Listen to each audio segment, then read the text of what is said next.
ocean away from Europe's war, this is America, at an age that will end in 1917. It is the nation in its unforgotten youth, the landscape of nostalgia, isolated, introverted, idyllic, secure in its neutrality.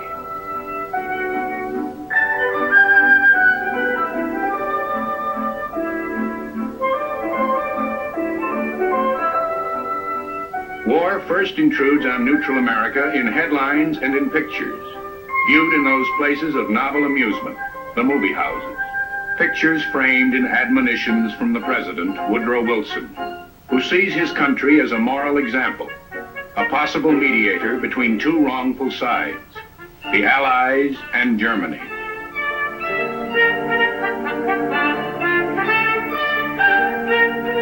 Germany, proudly displaying her might in films from the Western Front, from Belgium. Young and dynamic like America, she bids for sympathy and support.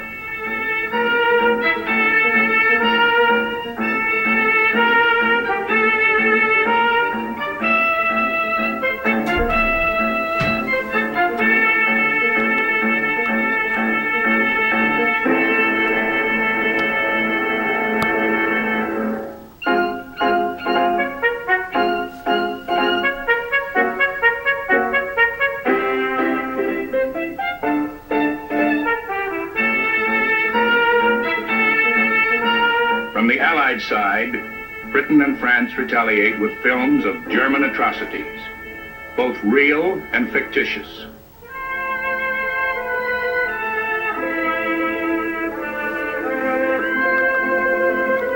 Besieged with propaganda and pressure from both sides, America will gradually yield to her own emotions, her own interests, her own impulse as a rising world power.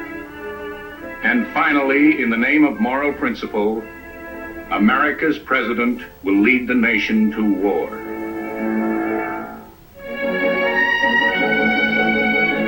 We are at peace with all the world, declares Woodrow Wilson in December 1914. A resolution of impartial goodwill from a man who strongly feels America's family ties to Britain, ties that are already being strained by the actions of the British fleet. Anti-British minorities lead the protests against the fleet, which controls the Atlantic, keeping ships bound for Germany bottled up in American ports. American trade with Germany, worth $169 million in 1914, plummets to less than $1 million a year later.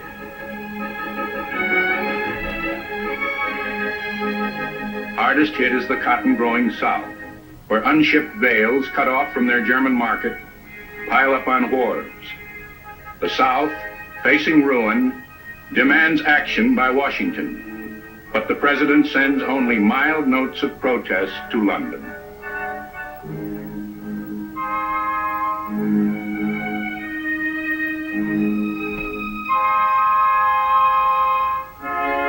Only one German vessel ever runs the blockade. The Deutschland, a cargo submarine, arrives unannounced in Norfolk, Virginia, with a load of mail and chemicals.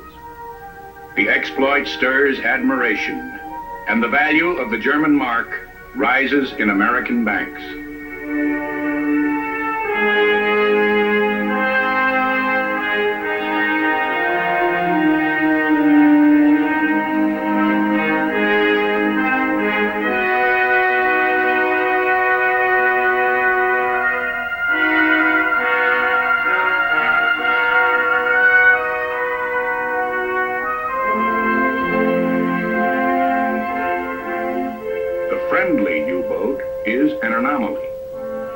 On May 1st, 1915, the British liner Lusitania leaves New York, her passenger list including wealthy Americans, confidently bound for England on business or annual holiday. On May 7th, off the Irish coast, a German submarine strikes. 128 Americans die. The war's first direct shock to American emotions. Impartiality dies with them. Says White House confidant Colonel Edward House, America has come to the parting of the ways.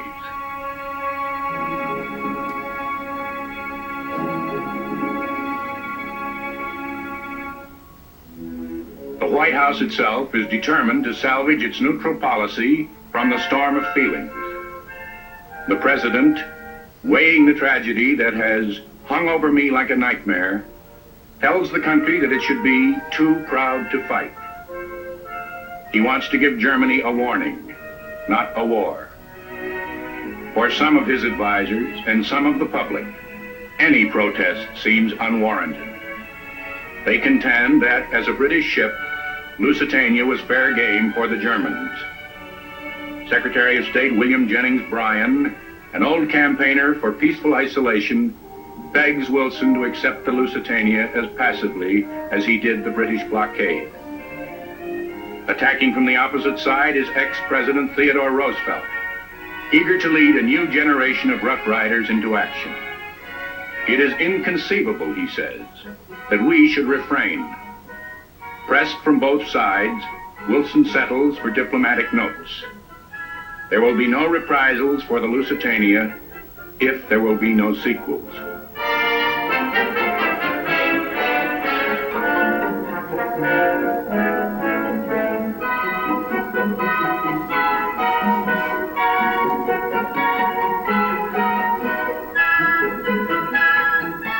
Wilson's moderation exposes him to the charge of accepting dictation from the Kaiser. Some of the press, dismayed at the mildness of the notes, calls the president spineless. Others urge a stricter neutrality. Most Americans are relieved that crisis has been averted, although the national honor is now on the line if there should be future incidents. Wilson has best gauged the spirit of the nation.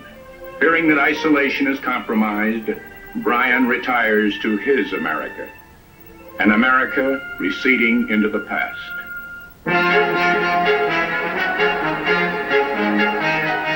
A new America is emerging. As Europe's war deepens and spreads, the slogan, "Be Prepared," becomes an American movement. Its champions include Teddy Roosevelt. Associated with him is the former Army Chief of Staff, General Leonard Wood.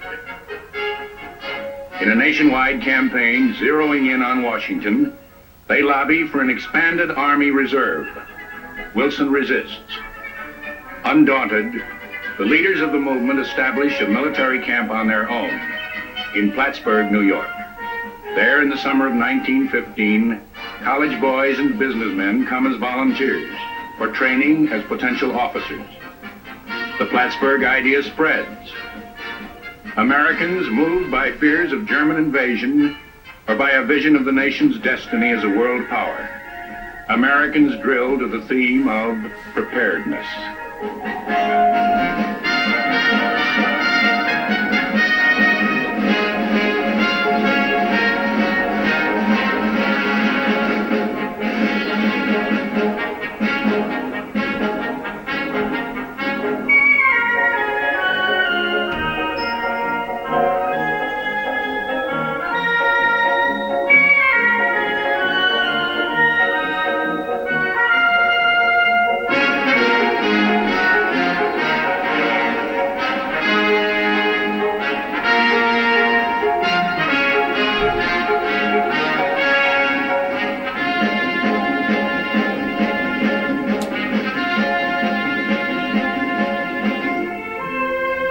As the military spirit rises, pacifism in the United States is ebbing.